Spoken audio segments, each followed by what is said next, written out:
Hello friends, welcome to my channel exam तैयारी। आज की वीडियो में हम देखेंगे विद्युत धारा के रासायनिक प्रभाव। इससे पहले की वीडियो में मैं आपको बता चुकी हूँ कि विद्युत धारा का ऊष्मीय प्रभाव क्या होता है, विद्युत धारा का चुंबकीय प्रभाव क्या होता है। मतलब अगर विद्युत धारा जो होती है वो किसी चुंबक के साथ हम उसको कनेक्ट करते हैं परिपथ में किसी चुंबक को, तो विद्युत धारा जो है वो किस तरह से प्रभाव दिखाती है, इफ़ेक्ट क्या शो करती है। ये उन दोनों को चीज़ों को देखने के लिए आप इससे पहले की वीडियो को देख लीजिएगा, तब आपको जो है चीज़ें बेहतर तरीके से समझ आ जाएंगी और उनके मैं डिस्क्रिप्शन बॉक्स में लिंक डाल दूँगी। इस वीडियो में हम समझेंगे विद्युत धारा के रासायनिक प्रभाव, chemical effects of electric current. Chemical effect से क्या मतलब है, यानी कि अगर हम किसी रासायनिक पदार्थ में विद्युत धारा को प्रवाह करेंगे विद्युत धारा का, तब क्या इफ़ेक्ट आता है। रासायनिक पदार्थ से मतलब है कोई लिक्विड, ठीक है।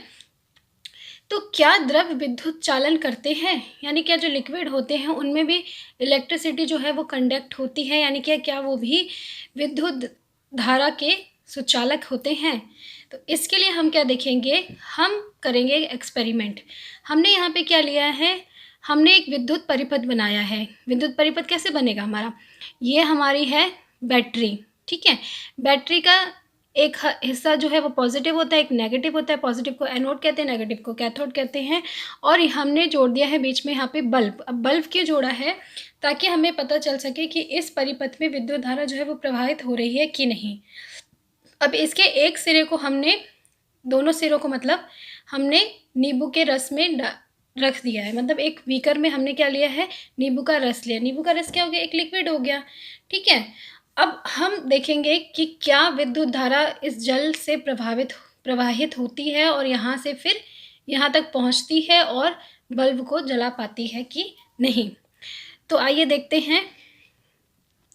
जब संपरीक्षित, यानी कि जो टेस्टर हमने बनाया है पूरा, ठीक है, कि दोनों सिरों के बीच का द्रव्य अपने से विद्युत धारा को प्रवाहित होने देता है, तो संपरीक्षित का परिपथ पूरा हो जाता है, यानी कि जो सर्किट है वो पूरा कंप्लीट हो जाएगा। क्योंकि अगर देखिए, अब आप देखेंगे इसमें, तो यहाँ पे हमने ये जो बैटरी है ये इसका पॉजिटिव हिस्सा हो गया, ये नेगेटिव हिस्सा हो गया। यहाँ से ये हिस्सा जो है, ये तार यहाँ पे हमारे आ गया है नींबू के रस में। तो ये अगर इस यहाँ से करंट जो है वो यहाँ पे नहीं पहुँच रहा है, किसके थ्रू, इस नींबू के रस के थ्रू, तो सर्किट कंप्लीट होगा ही नहीं। अगर इसमें विद्युत का जो प्रवाह है वो हो ही नहीं रहा है, विद्युत अगर कंडक्ट हो ही नहीं रही है, तो क्या है, यहाँ तक जाएगी नहीं और हमारा जो सर्किट है वो कंप्लीट होगा ही नहीं और बल्ब जो है वो जलेगा ही नहीं। तो अगर ये सर्किट क्या है, ये परिपथ जो है कंप्लीट हो जाता है, तो बल्ब जो है वो हमारा जल जाता है।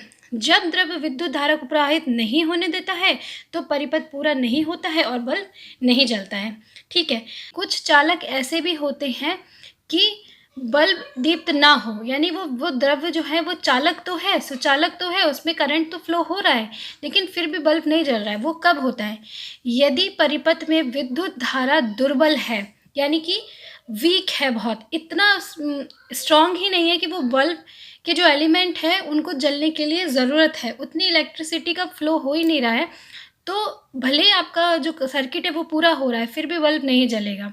ऐसा कब होता है, जब जो भी आपका लिक्विड है यहाँ पे वो बहुत अच्छा सुचालक ना हो परिपथ का, ठीक है।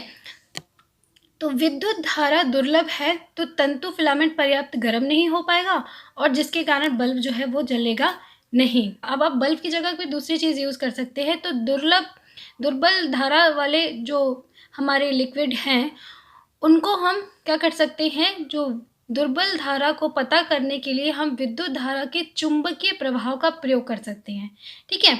चुंबकीय प्रभाव का क्या यहाँ पे क्या हो गया, यहाँ पे तो हमने बल्ब का यूज़ किया था, अब हम इसके चुंबकीय प्रभाव का भी इस्तेमाल कर सकते हैं। उसके लिए हम किसका, चुंबक का इस्तेमाल करेंगे बल्ब की जगह पे, ठीक है। इसमें हम बल्ब के स्थान पर चुंबकीय सुई का प्रयोग करते हैं। चुंबकीय सुई क्या होती है, कितना भी वीक, कितना भी कमज़ोर विद्युत धारा का सुचालक हो वो, लेकिन सुई को, जो चुंबकीय सुई, उसको हल्का सा विक्षेपित तो वो कर ही देता है, यानी हल्का सा हिला देता ही है वो। तो जो ऐसे लिक्विड जिनमें बहुत ज़्यादा करंट फ्लो नहीं होता है, उनके लिए हम चुंबकीय सुई का इस्तेमाल भी कर सकते हैं। अब ये देखिए बिल्कुल वैसा ही हमने बल्ब की जगह यहाँ पे क्या लगा दिया, एक माचिस की डिब्बी ली, उसमें चुंबकीय सुई रख दी, उससे तारों को लपेट दिया, एक को हमने पॉजिटिव से जोड़ दिया, एक को नेगेटिव से जोड़ दिया और बीच में यहाँ पे नींबू का रस। तो अब जब आप चलाएंगे तो देखेंगे कि सुई जो है वो हल्की सी हिलेगी, तो आपको पता चल जाएगा कि इसमें जो सर्किट में करंट फ्लो होने लगा है। ठीक है, तो देखिए अभी आपको मैं एक चीज़ बता दूं कि इसमें जो क्वेश्चन है वो ऐसे डायरेक्ट क्वेश्चन नहीं आते। आपका कॉन्सेप्ट अगर क्लियर है ना, एक एक चीज़ कि कब विद्युत करंट जो है वो फ्लो होगा, कब नहीं होगा, क्या रीज़न हो सकते हैं, वो सारे उस अगर कॉन्सेप्ट क्लियर है तो आप क्वेश्चन कर सकते हैं, क्योंकि क्वेश्चन ऐसे ही आते हैं। ठीक है, अब विद्युत धारा के बहुत दुर्बल होने पर भी चुंबकीय सुई में विक्षेपण देखा जा सकता है। ठीक है, तो बहुत ज़्यादा वीक है फिर भी अगर चुंबकीय सुई वहाँ पे यूज़ की गई तो उसमें आपको पता चल जाएगा कि यहाँ पे परिपथ में करंट जो है वो फ्लो हो रहा है। अब यहाँ पे देखिए एक नोट, मैंने आपको बताया ना कि आप अगर जो बल्ब है हमारा विद्युत बल्ब, उसकी जगह पे आप एलईडी बल्ब को इस्तेमाल कर सकते हैं। तो टेस्टर में विद्युत बल्ब के स्थान पर एलईडी बल्ब का उपयोग कर सकते हैं। एलईडी का फुल फॉर्म आपको पता होना चाहिए, क्वेश्चन में आया है कई बार, लाइट इमिटिंग डायोड। ठीक है, एलईडी बल्ब जो होते हैं वो क्या होते हैं, दुर्लभ विद्युत धारा प्रवाहित होने देते हैं और दुर्बल विद्युत धारा में भी वो दीप्त यानी जल जाते हैं। एलईडी के साथ अगर आप देखेंगे तो एलईडी बल्ब होता है, उसमें दो तार होते हैं, एक छोटा तार होता है, एक बड़ा तार होता है। ठीक है, या आप कह सकते हैं एक लंबा तार होता है। परिपथ में जोड़ते समय जो लंबा तार है उसको सदैव बैटरी के धन टर्मिनल से जोड़ा जाता है तथा छोटे को ऋण टर्मिनल से। ये इंपॉर्टेंट बात है। ठीक है, आपको ये पता होना चाहिए किसको हमें पॉजिटिव टर्मिनल से जोड़ना है, किसको नेगेटिव से। तो जो लंबा तार है उसे बैटरी के, उसे हम पॉजिटिव टर्मिनल से जोड़ेंगे और जो छोटा तार है उसे हम नेगेटिव टर्मिनल से जोड़ेंगे और फिर एलईडी जो है वो जल जाती है। तो एलईडी बल्ब का आजकल बहुत इस्तेमाल किया जा रहा है, क्योंकि ये जो है इन ज़्यादा विद्युत धारा को नहीं लेते, ज़्यादा इस्तेमाल नहीं होता है इनसे, इसलिए। अब हमने यहाँ पे देखा कि जो नींबू का रस है उसमें तो करंट फ्लो हो गया। अब क्यों हुआ नींबू का रस में, आपको पता है। अब आपको यहाँ पे रीज़न पता चलेगा कि कौन से लिक्विड में फ़्लो हो सकता है, कौन से में नहीं हो सकता, और अगर नहीं हो सकता तो उनको भी हम विद्युत के सुचालक कैसे बना सकते हैं। देखिए, अशुद्ध जल की बात करें, हमें डिस्टिल वाटर, डिस्टिल वाटर क्या होते हैं, वाटर क्या होता है जिसमें मिनरल्स नहीं होते हैं, लवण नहीं होते हैं। ठीक है, तो जल विद्युत का सुचालक होता है। इसके विपरीत अशुद्ध जल जो कि लवणों से मुक्त होने के कारण हीन चालक होता है, क्योंकि इसमें मिनरल्स नहीं होते हैं। आपने देखा जो खारा पानी है लेकर आओगे समुद्री जल, वो बहुत खारा होता है, उसमें बहुत ज़्यादा लवण की मात्रा, वो बहुत ज़्यादा सुचालक होगा विद्युत का। लेकिन जो हमारा डिस्टिल वाटर होता है उसमें मिनरल्स बहुत कम होते हैं, इसलिए ये जो है वो चालक होता है लेकिन बहुत ही हीन चालक होता है। जैसे कि आप इसमें इसके थ्रू बल्ब नहीं जला पाएंगे। ठीक है, अब यदि अशुद्ध जल में नमक घोल दिया जाए तो ये नमक घोल के जो है नमक का एक घोल तैयार हो जाएगा और वो जो है विद्युत का बहुत अच्छा सा चालक बन जाएगा। नमक डालने से क्या है, नमक क्या है, मिनरल है, लवण है।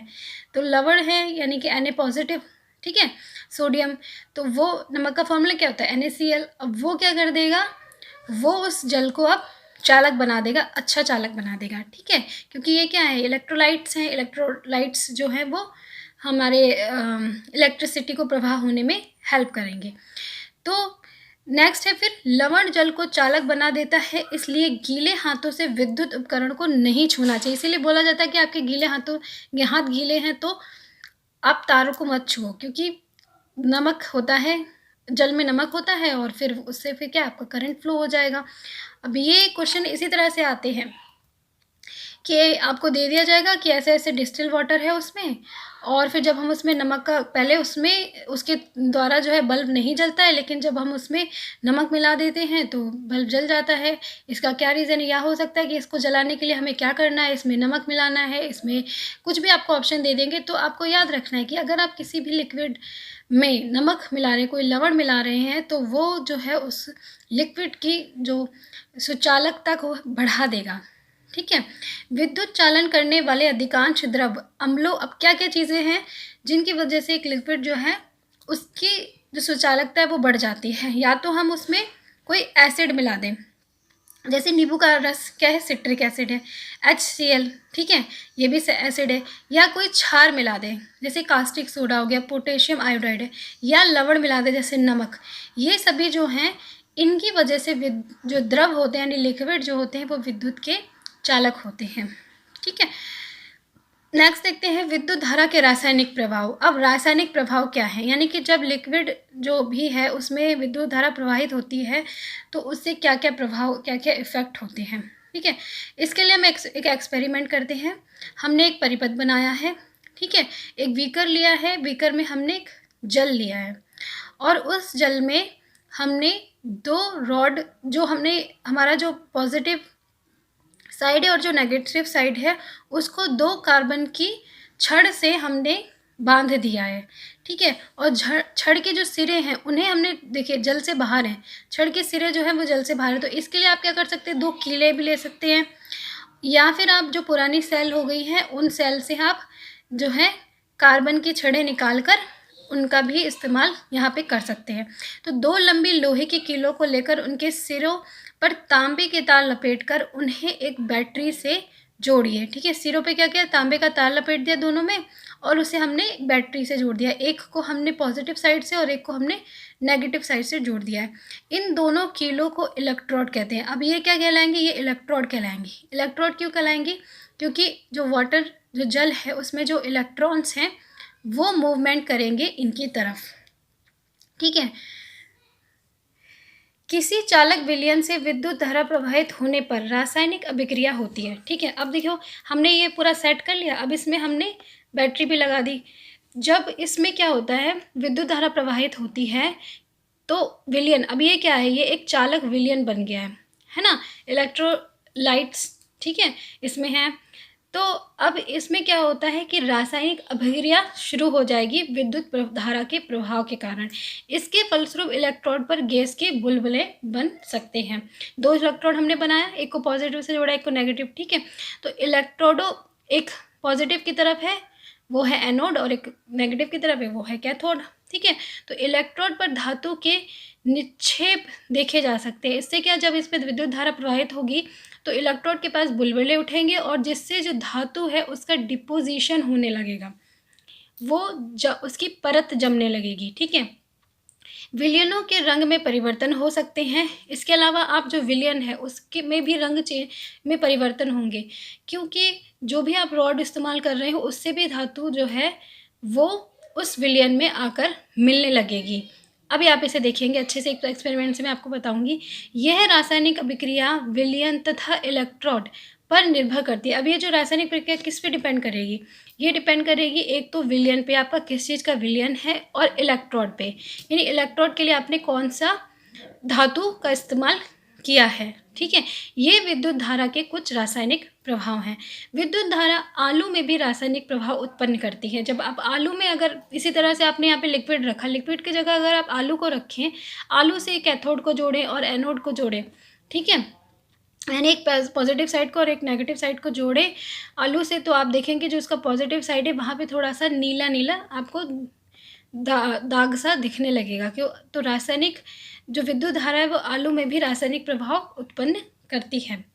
आगे देखते हैं, एक इम्पॉर्टेंट बात है हमारी कि सन 1800 में एक विशिष्ट रसायन विलियम निकलसन ने ये दर्शाया कि यदि इलेक्ट्रोड जल में डूबे हों तथा उनके द्वारा विलयन से विद्युत धारा को प्रभावित किया जाए तो ऑक्सीजन तथा हाइड्रोजन के बुलबुले उत्पन्न होते हैं। देखिए अभी मैंने आपको बताया था यहाँ पे कि आप जब एक 2 लोहे की छड़ को जोड़ते हैं, एक को पॉजिटिव से और एक को नेगेटिव, इन दोनों को हमने क्या बोला, इलेक्ट्रोड है, एक कैथोड है और एक एनोड है। तो जो हमारे ये रसायनज्ञ थे उन्होंने, विलियम निकलसन, उन्होंने देखा कि इलेक्ट्रोड, अब मैंने आपको ये भी बोला कि जब विद्युत धारा प्रवाहित करते हैं तो बुलबुले उठते हैं। फिर उन्होंने जांच की कि ये बुलबुले उठ क्यों रहे हैं, कौन सी गैस की वजह से। तो ये जो गैस होती है वो होती है ऑक्सीजन तथा हाइड्रोजन। ये इंपॉर्टेंट है ये पूरा पैराग्राफ।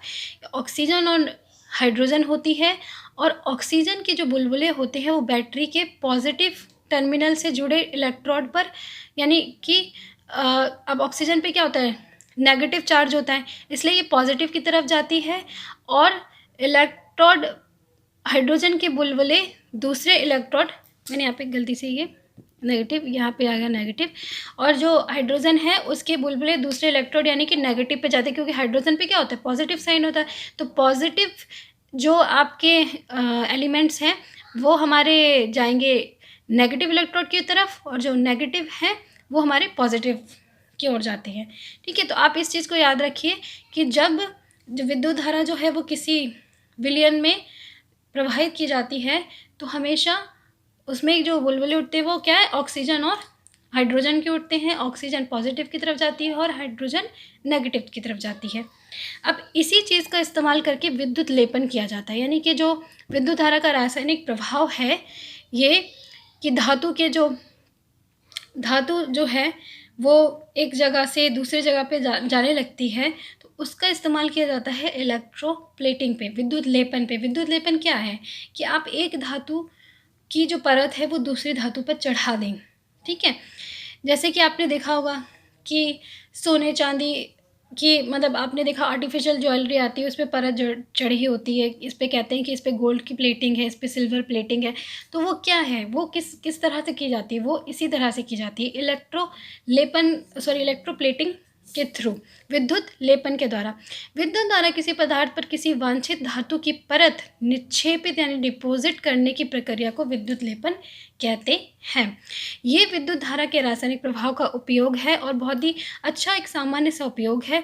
उद्योगों में धातु की वस्तु पर किसी भी दूसरी धातु की पतली परत को चढ़ाने के लिए यानी कोटिंग करने के लिए इसका प्रयोग किया जाता है। अब यहाँ पे इम्पॉर्टेंट है कि अनेक वस्तुओं पर क्रोमियम की चमकदार परत का लेपन किया जाता है। क्रोमियम का इस्तेमाल बहुत ज़्यादा किया जाता है, जैसे आपने घर में नलों पे, टोटियों पे देखा होगा सिल्वर चमक होती है, साइकिल पे देखा होगा, है ना। तो वो किसकी परत होती है, वो होती है क्रोमियम की। तो ये आप याद रखिएगा, वो किसकी परत होती है, क्रोमियम की। क्रोमियम जो है वो काफ़ी महंगा होता है, तो अगर हम प्योर क्रोमियम की किसी चीज़ को बनाएंगे तो वो बहुत ज़्यादा महंगी पड़ेगी। ठीक है, तो क्या किया जाता है, कोई सस्ता सा मेटल की चीज़ बना ली जाती है, जैसे साइकिल तो लोहा हो गया, टोटी भी ऐसे सस्ते मेटल को इस्तेमाल कर लिया, तो ऊपर उस पर क्रोमियम की परत चढ़ा दी जाती है। वो शाइनिंग वाली, चमकदार, अच्छी दिखने भी लगती है और महंगी भी दिखने लगती है, और पूरी तरह हमें उसका इस्तेमाल भी नहीं करना पड़ता, तो वो सस्ती भी पड़ जाती है। तो जो क्रोमियम की परत है वो विद्युत लेपन के द्वारा ही चढ़ाई जाती है। अब आप यहाँ पे एक एक्टिविटी देखिए, इसके थ्रू आपको समझ में आ जाएगा कि विद्युत लेपन जो है वो किया कैसे जाता है। ठीक है, तो यहाँ पे हमने क्या किया, हमने एक परिपथ तैयार किया है, वैसे हमने वीकर लिया है, वीकर में हमने एक विलियम बनाया है। और विलियम किस चीज़ का है, अब देखिए यहाँ पे हमने क्या, तांबे की 2 प्लेट्स ली हैं, तांबा यानी कॉपर की हमने 2 प्लेट्स ली। ठीक है, उसमें एक को एनोड से जोड़ दिया, यानी कि एक पॉजिटिव से जोड़ दिया और एक को नेगेटिव से जोड़ दिया। आसुत जल लिया हमने, उस आसुत जल में हमने कॉपर सल्फेट मिला दिया। ठीक है, तो अब हमें कॉपर सल्फेट का विलयन मिल गया, CuSO4, कॉपर सल्फेट का हमें विलयन मिल गया। कुछ बूंदें हमने इसमें तनु सल्फ्यूरिक एसिड यानी कि तनु सल्फ्यूरिक अम्ल की भी मिला दी। क्यों, ताकि ये और अच्छा सुचालक बन जाए विद्युत धारा का। ठीक है, तो ये हमारा एक तैयार हो गया। अब एक चीज़ यहाँ पे आप बताती हूँ मैं आपको, हमने किसकी प्लेट्स ली हैं, तांबे की यानी कॉपर की, और हमने जो विलयन लिया वो भी हमने कॉपर का ही विलयन लिया है, कॉपर सल्फेट। तो आप ये इम्पॉर्टेंट है कि जिस भी चीज़ पे आप प्लेटिंग करना चाह रहे हैं, यानी जिस धातु की आप प्लेटिंग करना चाह रहे हैं, विलयन में भी वही धातु होनी चाहिए, आपको उसी धातु का विलयन लेना है। मान लिया आपने यहाँ पे जिंक लिया होता है, जिंक की प्लेटिंग करनी है तो आप यहाँ पे जिंक सल्फेट ले लेते हैं। ठीक है, तो उसी चीज़ का हमें विलयन भी लेना होता है। अब देखिए क्या करना, हमने अपना पूरा तैयार किया। अब क्या करेंगे कि जब कॉपर सल्फेट के विलयन में विद्युत धारा को प्रवाहित किया जाता है तो कॉपर सल्फेट कॉपर तथा सल्फेट के में वियोजित हो जाता है। अब क्या है, कॉपर सल्फेट में जब हमने इस विलयन में इलेक्ट्रिसिटी को प्रवाह किया तो अब ये टूट जाएगा, कॉपर हो जाएगा हमारा पॉजिटिव +2 में, Cu+2 पे, और सल्फर हो जाएगा हमारा SO4 -2 में। ठीक है, ये वियोजित हो जाएंगे।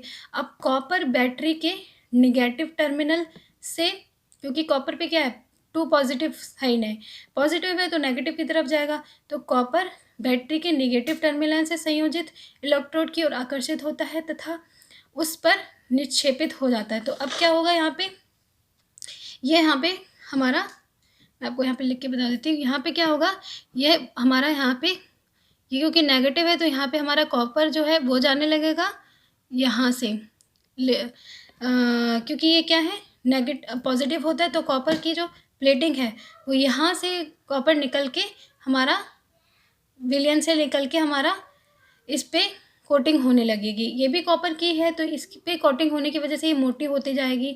अब क्या है, अब एक टाइम पे आप सोचेंगे कि यहाँ पे विलयन में तो कॉपर ख़त्म हो जाएगा, उसकी आपूर्ति भी होती रहती है। किस तरह से होती है देखिए, निक्षेपित हो जाता है दूसरे इलेक्ट्रोड से जो कि तांबे की प्लेट से बना है, समान मात्रा में कॉपर विलयन में घुल जाता है। अब हमने यहाँ पे प्लेट देखिए, ये भी हमने कॉपर की, दोनों ही कॉपर की थी ना, तो यहाँ से कॉपर जो है वो निकल जाए, ख़त्म होता जाएगा। जब विद्युत धारा प्रवाहित तो यहाँ से कॉपर जो है वो यहाँ पे जमा होने लगेगा और यहाँ पे जो भी कमी होगी, यहाँ इस रॉड से कॉपर उस वाटर में आता जाएगा। तो ये रॉड पतली होती जाएगी, ये मोटी होती जाएगी, पतली होती जाएगी, ये मोटी होती जाएगी, क्योंकि इस पर परत चढ़ रही है और यहाँ से जो कॉपर है वो कम होता जा रहा है तो ये पतला होता जाएगा।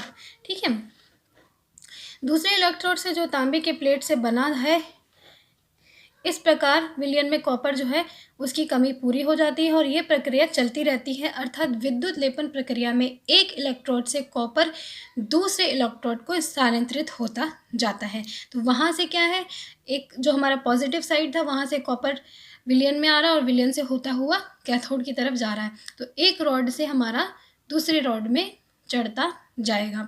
अब यहाँ पे बहुत एक इम्पॉर्टेंट बात आपको बता दूँ मैं कि अब यहाँ पे अगर हमने मान लिया यहाँ हमने लोहे की छड़ ले ली और यहाँ हमने कॉपर की छड़ ले ली, तो क्या ये काम करेगा? क्या होगा? ये क्या होगा यहाँ पे? हाँ बिल्कुल होगा, क्योंकि जो चीज़ अब आप यहाँ देख रहे थे कि हमें जिस चीज़ का विलयन हमने लिया और उसी चीज़ की हमें एक रॉड लेनी है और दूसरी जगह तो हमें वो चीज़ लगानी है ना जिस पे हमें प्लेटिंग करनी है। तो अगर हम यहाँ लोहे की कील लगा देते तो क्या होता है, कॉपर यहाँ से वाटर में आता और फिर वो यहाँ पे चढ़ता जाता, इसमें से निकलता यहाँ चढ़ता और इस तरह से लोहे के ऊपर जो है वो कॉपर की परत जम जाती। ठीक है, क्योंकि ये नेगेटिव है और कॉपर पे पॉजिटिव है, तो यहाँ पे आपको जिसकी प्लेटिंग लगनी है वो आप नेगेटिव की साइड जोड़ देंगे और पॉजिटिव साइड पे जो धातु, जिस भी धातु की आपको प्लेटिंग करनी है वो होनी चाहिए और लिक्विड भी जो है उसी धातु का होना चाहिए। ठीक है, तो इस तरह से क्वेश्चन आते हैं कि ऐसा ऐसा कंडीशन है तो क्या होगा। अब आती है कि टिन के डिब्बों में भी लोहे के ऊपर टिन का विद्युत लेपन किया जाता है। आपने देखा होगा जो सामान होते हैं टिन के डिब्बे वो लोहे के होते हैं, उनमें सामान रखा होता है, लेकिन लोहा जो होता है उसमें हम कोई चीज़ रखेंगे तो ख़राब हो जाएगी, उस पर जंग लग जाएगी। तो लोहे पे क्या है, जो टिन के डिब्बे हैं उन पे क्या कर दिया जाता है, उन पे प्लेटिंग कर दी जाती है। टिन के डिब्बों में लोहे के ऊपर टिन का विद्युत लेपन किया जाता है। टिन जो है उसका विद्युत लेपन कर दिया जाता है और क्योंकि टिन जो होता है वो क्या है, कम क्रियाशील होता है, उसमें ज़्यादा वो रिएक्शन नहीं करता है, इसलिए चीज़ें जो है वो अंदर उसमें सही बनी रहती हैं। इसी तरह से पुलों तथा स्वचालित वाहनों को प्रबल बनाने के लिए लोहे का इस्तेमाल किया जाता है। लोहे से बनाए, लेकिन लोहे में भी जंग लग जाती है। अब जंग से बचाने के लिए क्या किया जाता है, लोहे के ऊपर जिंक की परत लगा दी जाती है जिससे कि लोहा जो है सुरक्षित बना रहता है, उस पर जंग नहीं लगती है। इसी तरह से सस्ती धातुओं पर चांदी और सोने का विद्युत लेपन कर दिया जाता है। ठीक है, तो ये तो था हमारा पूरा कि विद्युत धारा का रासायनिक प्रभाव क्या होता है, विद्युत लेपन क्या होता है। अब मैं आपसे एक क्वेश्चन है कि एक पतली शुद्ध कॉपर छड़ एवं एक अशुद्ध कॉपर छड़ इलेक्ट्रोड के रूप में उपयोग की जाती है। कौन सा इलेक्ट्रोड बैटरी के पॉजिटिव टर्मिनल से संयोजित किया जाएगा? ठीक है, दो मैंने यहाँ पे छड़ लिए हैं, इलेक्ट्रोड लिए हैं, एक तो प्योर है कॉपर की और एक अशुद्ध है, इम्प्योर है। अब आपको बताना है कि हम पॉजिटिव टर्मिनल पर कौन सी वाली जोड़ेंगे, प्योर वाले को जोड़ेंगे या इम्प्योर वाले को जोड़ेंगे। आप इसे कमेंट सेक्शन में मुझे बताइएगा। ठीक है, मैं आपको फिर उसका आंसर वहीं पे दूंगी। तो यह हमारा था आज का वीडियो, यहाँ पे हमारा ये टॉपिक ख़त्म होता है। आई होप आप लोगों को अच्छे से समझ में आया हो। बहुत सिंपल सी बात थी, बहुत ज़्यादा कुछ नहीं था, तो आप इसे अच्छे से 2 बार देख लीजिएगा वीडियो को, अच्छे से आपको क्लियर हो जाएंगे पॉइंट्स। वीडियो अच्छा लगा तो प्लीज़ लाइक कीजिएगा and thanks for watching. Bye bye.